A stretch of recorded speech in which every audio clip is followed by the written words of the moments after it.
अस्सलाम वालेकुम दोस्तों, मेरा नाम है अली उमर, हमेशा की तरह मौजूद है दाऊद और आप देख रहे हैं जी इस वक्त क्रिकेट ओवर अली शो को। कैसे देख रहे हो दोस्तों, आप लोग बात करने जा रहे हैं, बात करेंगे जी आज आपके साथ कि पाकिस्तान और बांग्लादेश सीरीज के हवाले से जो है वो अपडेट आ रही है। टिकट्स की प्राइस जो है वो सामने आ चुकी है, कितने का टिकट्स है, कहां से मिलेगा, क्या स्टोरी है वो आपको बताएंगे। बात करेंगे जी इसके बाद कि पाकिस्तान की क्या प्लेइंग 11 होने जा रही है बांग्लादेश के अगेंस्ट, वो भी आपको बताएंगे। तो अगर आप हमारे चैनल पर पहली बार आए, चैनल को अभी सब्सक्राइब करें, साथ के बारे में भूलिएगा। तो बात का खास करते हैं जी टिकट्स को लेकर। तो पाकिस्तान और बांग्लादेश की टिकट्स जो है उसकी प्राइस सामने आ चुकी है। 200 रुपए से जो है प्राइस की टिकट का जो है वो आगाज हो रहा है। बड़ी आसानी से ये टिकट जो आपको मिल जाएंगी, आपको अवेलेबल हो जाएंगी ये टिकट्स। आप आराम से इसको जो अपने टीसीएस की जो ब्रांचेज है वहां से इसको ले सकते हैं, और ऑनलाइन जैसे आपको पता ही है bookme.pk, वहां से भी आप इसको बुक कर सकते हैं। भाई देखिए, आज पाकिस्तान क्रिकेट बोर्ड ने पाकिस्तान और बांग्लादेश की जो टिकट प्राइसिंग है वो अनाउंस कर दिया है। टिकट्स बड़े कम ही रखे गए हैं, क्योंकि वैसे तो तीनों मैच इसी लाहौर में, आपको पता है कि पहले इकबाल स्टेडियम फैसलाबाद को भी दिए जा रहे थे मैच, लेकिन थोड़ा सा हमने देखा है कि इवन लाहौर और कराची का जो मैच था, जो एलिमिनेटर वन था, उम्मीद की जा रही थी कि लाहौरी बहुत बड़ी तादाद में आएंगे, लेकिन थोड़ा सा जो फैंस थे वो कम आए थे। तो थोड़ा सा पीसीबी को भी ये लग रहा है कि शायद अगर टिकट्स हाई प्राइसिंग रखी गई तो शायद फैंस ना आए, इसलिए जो टिकट की प्राइसिंग है वो 200 रुपए से रखी गई है। जो जनरल टिकट है, फिर फर्स्ट क्लास के प्राइसेस 300 रुपए हैं, प्रीमियम के 400, वीआईपी के 600, वीवीआईपी के 2000, वीवीआईपी न्यू पवेलियन के 2000 और गैलरी के भी 2000 रुपए रखे गए हैं। तो बड़े अच्छे और मुनासिब प्राइसिंग रखी गई है। सीरीज का आगाज 28 मई से होगा, फिर 30 मई को दूसरा जो T20 खेला जाएगा, और 1 जुलाई को 1 जून को जो है वो थर्ड T20 खेला जाएगा। तमाम के तमाम जो मैचेस हैं उनके टाइमिंग शाम 7:30 बजे है। बिल्कुल जी। खैर जी, इसके बाद हमारे पास अपडेट आ रही है, वो आ रही है जी पाकिस्तान और बांग्लादेश का आगाज होने जा रहा है। फाइनली इंटरनेशनल क्रिकेट जो है वापस आ रही है, और बुध से जो है पाकिस्तान को पहला T20 जो है पाकिस्तान और बांग्लादेश के दरमियान लाहौर में खेला जाएगा, और ये शाम को 7:30 बजे जो है शेड्यूल है। तो अब बात करते हैं जी इसकी प्लेइंग 11 को लेकर के, क्या पाकिस्तान की इस T20 में प्लेइंग 11 होने जा रही है एक्सपेक्टेड, क्योंकि स्क्वाड जिस तरह से अनाउंस किया गया है उसके अंदर काफी नाम जो है नए शामिल किए गए हैं। बाबर आजम को बाहर किया गया है, रिजवान को जो है वो बाहर किया गया है, और भी काफी नाम है जैसे शहनशाह अफरीदी हैं, और भी बहुत से नाम है जो स्क्वाड का हिस्सा नहीं है। तो भाईजान क्या लगता है कि क्या प्लेइंग 11 होने जा रही है? देखिए, प्लेइंग 11 में सबसे पहले तो आपको इस सीरीज में बहुत सारे सरप्राइज मिलेंगे, बहुत सारे नंबरों पे मिलेंगे। सबसे जो इंपॉर्टेंट चीज है वो ये है कि ओपनिंग सलामी जो जोड़ी है, सलामी बल्लेबाज की जो जोड़ी है वो कौन सी होगी, क्योंकि 4 आपके पास प्योर ओपनर हैं जिनमें से आप किसी से भी खिला सकते हो। आपके साइम अयूब हैं, फखर जमान है, बल्कि 5 हैं, साहिबजादा फरहान है, मोहम्मद हारिस हैं और हसन नवाज भी हैं। लेकिन अभी तक जो दावेदार हैं ओपनिंग के वो 3 लोग हैं।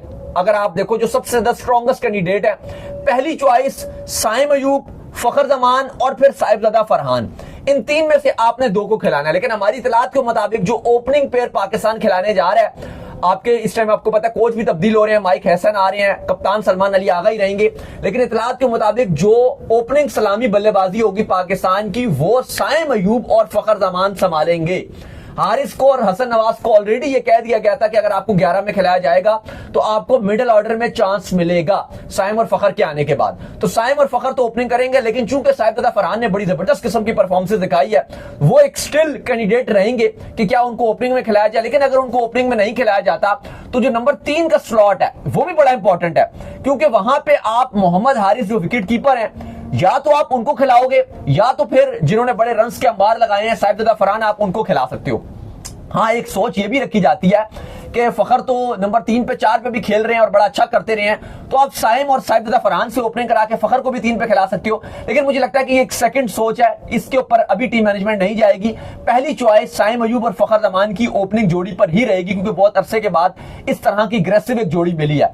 तो अगर साहिबजादा फरहान को मौका मिलेगा तो नंबर 3 पे मिलेगा, लेकिन जहां पर टीम मैनेजमेंट ये भी चाह रही है कि हारिस को ही खिलाया जाए, क्योंकि साहिबजादा फरहान इतना एज यूजुअल कीपिंग नहीं करते हैं, लेकिन वो कीपिंग कर सकते हैं। लेकिन देखें, आपके हारिस की परफॉर्मेंसेस भी कोई नहीं है। अगर आप देखो पूरे पीएसएल उठा के भी कोई 1-2 मैचों में परफॉर्मेंसेस दिखाई है, साहिबजादा फरहान कंटिन्यू आपको जो इंप्रेस करते हुए आए, उन्होंने बड़ी अच्छी इनिंग्स खेली है। बिल्कुल। लेकिन अब मसला ये है कि साहिबजादा फरहान ने विकेट कीपिंग खुद भी ये कहकर छोड़ी थी कि मेरी बैटिंग पर जो है इसका फर्क पड़ता है, तो मैं विकेट कीपिंग नहीं करूंगा। 3 पे अब आपको खिलाना तो विकेट कीपर ही है। अगर तो साहिबजादा फरहान से ये कीपिंग की सोच के साथ जा सकते हैं तो तुमको खिलाएंगे, अदरवाइज ऑप्शन नहीं है ना, फिर आपको खिलाना पड़ेगा। अदरवाइज साहिब ज़ादा फरहान अगर कीपिंग नहीं करेंगे तो वो बेंच पे बैठेंगे और फिर नंबर 3 का जो स्लॉट है वो मोहम्मद हारिस को ही खिलाया जाएगा। नंबर 4 पे कप्तान सलमान अली आगा ही आएंगे, क्योंकि बहुत चीजें चल रही थी कि क्या वो अपने आप को बहुत नीचे करेंगे, लेकिन मुझे नहीं लगता कि सलमान अली आगा अपने आप को ज्यादा नीचे करेंगे, क्योंकि उनको भी लगता है कि अदरवाइज ऐसा ना हो कि फिर उनकी भी टी20 में जगह ना बने। अगर आगा इससे नीचे जाएंगे तो उनके लिए प्रॉब्लम बनेगी, उनकी जगह नहीं बनेगी टी20 में, उनको भी थोड़ा टाइम चाहिए होता है और फिर वो अच्छा भी करते हैं और एग्रेसिव भी खेलते हैं और बड़ा अच्छा खेले थे इस्लामाबाद यूनाइटेड की तरफ से भी इस PSL में। तो नंबर 4 पे आपके सलमान अली आगा ही आएंगे जो कप्तान है। अब नंबर 5 पे वैसे तो अब देखा जाए तो हसन नवाज ने 3 मैच अभी तक कोयटा ग्लैडिएटर्स को अपने बलबूते पे जिताए हैं, मिडिल ऑर्डर में नंबर 4 पे खेलते हुए टीम की जीत पे अहम किरदार अदा किया। तो कभी इम्कान यही है कि हसन नवाज को खिलाया जाएगा। शादाब को भी तो ये नंबर देते हैं ना 5वां ऑब्वियसली, लेकिन शादाब फिर नंबर 6 पे जाएंगे, लेकिन हसन नवाज अगर नवाज मुझे लगता है कि पॉसिबल नंबर 6 पे जाएंगे। नहीं, मुझे लगता है 5 ऑलरेडी आप बहुत लेट कर रहे हो, क्योंकि हार्ड हिटर का रोल है ना। ठीक है, लेकिन और दोनों हार्ड हिटर के रोल हैं। इससे ज्यादा आप उनको लेट क्या करोगे? वैसे देखो टी20 में इतना नहीं होता, अगर आप एक आध कभी सिचुएशन के हिसाब से ऊपर नीचे कर भी तो वो इतनी। और देखो दूसरी बात ये भी है, जो हसन नवाज और शादाब है उसमें डिफरेंस भी आता है ना, कि हसन नवाज एक प्रॉपर बैट्समैन है, शादाब प्रॉपर बैट्समैन की कैटेगरी में तो नहीं। नंबर 5 पे हसन नवाज जब अगर खेलेंगे तो फिर आपको यह भी समझना पड़ेगा कि जो इरफान खान न्याजी है, जो आपके स्क्वाड में जरूर मौजूद हैं, वो फिर बेंच करेंगे। और इवन उनकी इतनी कोई खास परफॉर्मेंस भी आपको इतनी नजर नहीं आई। एक मैच में अच्छी एक आध 2 मैच में उनके कोई रन आए हैं जो अच्छा उन्होंने किया, उसके अलावा वो बुझे नजर आए हैं। एक्चुअल में जो कंपटीशन है इस स्लॉट के लिए वो है ही इन दो के दरमियान है, या तो हसन नवाज या फिर न्याजी। अब न्याजी का खुशदिल शाह से थोड़ा पैचअप नहीं बनेगा, क्योंकि खुशदिल शाह बीच में स्पिन भी डाल देता है और थोड़ी सी उन्होंने बैटिंग भी बेहतर की हुई है, इंटरनेशनली भी कुछ करके दिखाए हुए, तो वो तो खुशदिल शाह तो खेलेंगे। तो नंबर 5 पे फिर अभी तक जो नजर आ रहा है, हसन नवाज की जो फॉर्म भी लगी हुई है, फिर इंटरनेशनली भी वो अच्छा कर रहे थे, इवन ओपनिंग में अच्छा कर रहे थे, तो आप उनको बेंच में नहीं बिठाओगे, तो आप हसन नवाज को 5 पे खिलाओगे। इवन मैं इस पे भी सरप्राइज नहीं होऊंगा कि अगर सलमान अली आगा ने बड़े दिल का मुजाहिरा किया और जो नंबर 4 है वो हसन नवाज को देके खुद नंबर 5 पे आ जाए।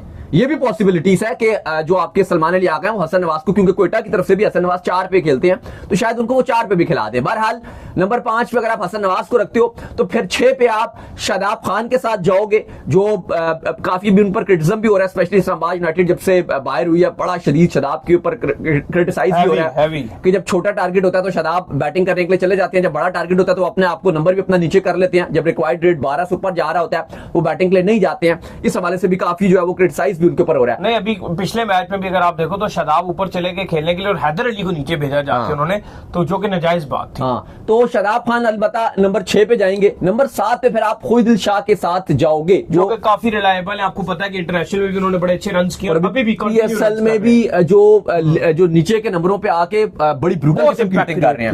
10-11 गेंदों पे 25, 27, 30 रन बना के दे देते हैं, 250 प्लस के स्ट्राइक रेट से खेल रहे हैं, तो ये बॉलिंग का भी एक एज आपको एब्सोल्युटली वो एक देता है। लेकिन जो बैटिंग में वो एंड के नंबरों पे आके 10-12 गेंदों पे पूरी गेम चेंजर इनिंग खेल रहे हैं खुशदिल शाह। आप ये कह सकते हो कि अपने कैरियर की पीक पर इस टाइम वो आपको नजर आ रहे हैं खुशदिल शाह। तो नंबर 7 पे खुशदिल शाह होंगे। बाकी आपको पता है T20 है और सारे इस तरह के कैपेबल खिलाड़ी हैं कि आप किसी को भी किसी भी नंबर में भेज सकते हो। T20 में जो ज्यादातर लोग यही बात करते हैं, जो कोचेस हैं या जो क्रिकेट एनालिस्ट हैं, वही कहते हैं कि आप नंबर नहीं होता, आप सिचुएशन के हिसाब से चीजें तब्दील करते रहते हो, तो वो चीजें हो जाती हैं। तो नंबर 7 पे खुशदिल शाह। 8 पे अब आपने एक ऑलराउंडर है आपके पास, फहीम अशरफ। जाहिर है वसीम जूनियर भी है, लेकिन जो फहीम अशरफ की परफॉर्मेंसेज हैं विद द बैट भी वो कुछ करके दिखा रहे हैं, स्पेशली विद द बॉल भी वो शानदार कर रहे हैं। तो मुझे लगता है कि फहीम अशरफ आपकी पहली जो 11 होगी उसकी वो चॉइस होंगे और नंबर 8 पे फहीम अशरफ होंगे।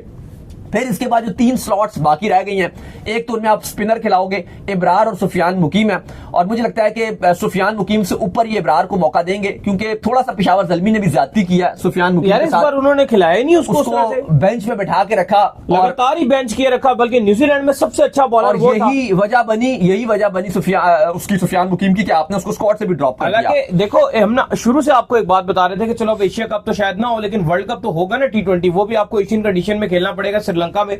तो हम शुरू से एक बात कर रहे थे कि आपको 2 स्पिनर अपने साथ प्रॉपर तैयार करने पड़ेंगे और 2 स्पिनर आपके पास प्रॉपर मौजूद थे। एक आपके पास सुफियान मुकीम था, एक आपके पास इब्रार था। आपने क्यों बिला वजह सुफियान मुकीम को ड्रॉप किया? अब अगर आप उसको कमबैक आगे जाके कराते भी हैं तो फिर ऐसी कोई सीरीज भी नहीं आ रही ना, ऐसा कोई टूर्नामेंट आ रहा है जिसकी बुनियाद पे आप उसको कमबैक करवाएंगे। ऑलरेडी उसको टीम का हिस्सा होना चाहिए था, उसको जरूरत नहीं थी कि वो जाके दोबारा आप कहीं अपने आपको प्रूव करता। लेकिन ये ज्यादती एक ही आपके स्क्वाड में आपने स्पिनर रखा हुआ है और वो वाहिद इब्रार है, तो वो आपका एक इब्रार आएगा। क्योंकि फिर आपने शदाब को फैसिलिटेट कर दिया, लेकिन शदाब की बॉलिंग में कोई परफॉर्मेंसेस नहीं है खास। नहीं चलो, शदाब तो न्यूजीलैंड में भी थे ना, शदाब तो न्यूजीलैंड में भी थे। और लेकिन देखो, एक जो अवाम का मानना है वो यही है, एक जाता है कि यार आप शदाब को जो है फैसिलिटेट कर रहे हैं उधर पे। नहीं, शदाब की अगर आप बात करो, वो तो बैटिंग भी कर रहे हैं, क्योंकि आप उनको तो नंबर 6 पे खिलाने की कोशिश कर रहे हो, कभी आप 5 पे खिलाते हो, आप तो उनको कहते हो वो बैटिंग भी करें, बॉलिंग में तो आप उनको छुपाते हो। रीजन ये है कि सुफियान मुकीम को आपने इंक्लूड इसलिए भी नहीं किया कि आप ये कहते हो कि हम जो है वो इब्रार से बॉलिंग कराएंगे, हम खुशदिल शाह से बॉलिंग करवाएंगे और हम शदाब से बॉलिंग कराएंगे, फिर हम एक स्पिनर। एक और भी बात आपको माननी पड़ेगी कि शदाब खान ने थोड़ी सी इस पीएसएल में, अगर आप बॉलिंग भी देखो, आपको विकेटें वो लेते हुए नजर आए हैं, लेकिन थोड़ी सी चालाकी उन्होंने की भी थी। जब मेन बैटर खड़ा होता था, शदाब बॉल करने नहीं आते थे। सही है। और जैसे ही हम देखते थे, कल परसों तो मोहम्मद नईम इतना कूट रहा था उनको, विकेट गिर जाती थी तो शदाब बॉल करने आ जाते थे, और इवन इसी वजह से आपको निकाल रहे थे, इसी वजह से वो अपने 3 एक ओवर डाल देते थे, पूरे 4 ओवर का कोटा भी पूरा नहीं कर रहे होते थे। तो शदाब ने बड़ी चालाकी से अपने ओवर से कोटे भी पूरे किए थे। लेकिन बहरहाल अली साहब, इसके बाद आपकी इब्रार अहमद आ जाएंगे और फिर आपके 2 फास्ट बॉलर ही की स्लॉट बनती है। एक तो लग रहा है कि हसन अली खेलेंगे, वो बल्ला भी घुमा लेते हैं, अच्छी स्लॉगिंग भी कर लेते हैं, और एक आपके पास हारिस रऊफ का ऑप्शन है और आप हारिस रऊफ को खिलाओगे। मुझे नहीं लगता कि नसीम शाह को आप 11 में, पहली 11 में उनकी जगह भी बनती है। तो ये पाकिस्तान अपनी 11 उतारेगा। फिर आपको दोबारा बताते हैं कि पाकिस्तान की जो पॉसिबल प्लेइंग 11 है पहले T20 के लिए, वो क्या हो सकती है। साइम अयूब और फखर जमान ओपनिंग जोड़ी संभालेंगे। नंबर 3 पे विकेट कीपर होगा। लड़ाई इन 2 के दरमियान चल रही है। एक है आपके मोहम्मद हारिस, जो मुझे स्लाइटली ऊपर नजर आ रहे हैं कीपिंग की वजह से, लेकिन बैट के साथ अगर आप बात करें तो एब्सोल्युटली आपको जो है वो साजिद फरहान बहुत ऊपर नजर आते हैं। इन दोनों में से एक को खिलाना है। अगर साजिद फरहान कीपिंग कर लेते हैं तो वो खेल लेंगे, अदरवाइज मोहम्मद हारिस नंबर 3 पे खेलेंगे। नंबर 4 पे सलमान अली आगा, नंबर 5 पे 3 डाउन पे हसन नवाज, नंबर 6 पे आपके 4 डाउन की जो स्लॉट है शदाब खान, नंबर 7 पे आपके खुशदिल शाह, 8 पे फिर आपके फहीम अशरफ, 9 पे आपके हसन अली, 10 पे आपके जो है वो इब्रार आ जाएंगे, और फिर आपके 11 पे हारिस रऊफ। मतलब 2 आप प्रॉपर पेसर्स के साथ जाओगे, एक फहीम अशरफ क्योंकि बॉलिंग अच्छी कर रहे हैं, और एक आप जो इब्रार को जो इंक्लूड कर दोगे। फहीम अशरफ को जो ज्यादा एज हासिल हुआ हुआ, बैटिंग तो वो बहुत कमाल कर रहे हैं। हाँ, और बॉलिंग भी बड़ी बीच में अच्छी विकेट्स ले रहे हैं। अब लास्ट मैच में भी अच्छी बॉलिंग कर रहे थे। तो अब आप देखो ना, अब जो पाकिस्तान का जो प्लान है वो ये कि 2 प्रॉपर फास्ट बॉलर हैं, जिनमें एक आपके हसन अली हैं और एक आपके हारिस रऊफ। 2 फास्ट बॉलर और एक फहीम अशरफ, 3 ये हो गए। एक आपके पास इब्रार है स्क्वाड में, एक वो रहेंगे, 4 आपके पास ये हो गए। बाकी जो आपके पास आप कह लो कि ऑलराउंडर्स की कैटेगरी में एक शदाब खान हो गए, एक खुशदिल शाह। बॉलिंग थोड़ी जो फास्ट बॉलिंग है ना वो कमजोर है आपकी। हारिस रऊफ का जो है वो आपको पता ही है, नया बॉल करने वाला बॉलर नहीं है। हसन अली अब आएंगे इंटरनेशनल में, क्या करते हैं, अभी तो बहुत अच्छा कर रहे हैं। और फहीम अशरफ का इंटरनेशनली उनकी बॉलिंग इतनी खास कर, लेकिन बांग्लादेश अभी यूएई सीरीज हार कर आ रही है। Let's hope for the best भाई।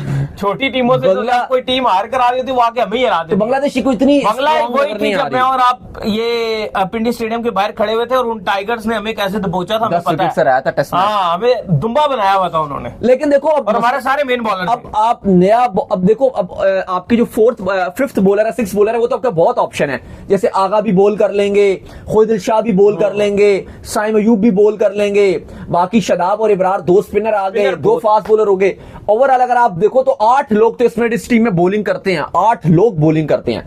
अब मसला जो अली साहब वो आ रहा है कि आपका जो नया बॉल है, फास्ट बॉलर जो होगा, वो थोड़ा सा एक इशू है कि आप किससे बॉल करवाओगे, क्योंकि हसन अली भी जो अपनी प्रीमियम दिखाते हैं वो थोड़ा सा 4-5 ओवर के बाद वो ज्यादा गेंद अच्छी करते हैं। लेकिन हाँ, इस पीएसएल में हमने उनको नया बॉल करते हुए देखा है, तो तब आप रखोगे, क्योंकि अक्सर ये भी होता है कि नसीम शाह को इसलिए भी टीम में डाला जा सकता है कि यार नसीम शाह क्योंकि नया बॉल कर सकते हैं। लेकिन मुझे लगता है कि यही बेहतर कॉम्बिनेशन रहेगा। नसीम शाह तो लास्ट 2 मैचेस में इस्लामाबाद को डुबोने वाले ही वन ऑफ द जो मेन प्लेयर था वो नसीम शाह ही था, क्योंकि 50-50 वो रन दे रहे थे।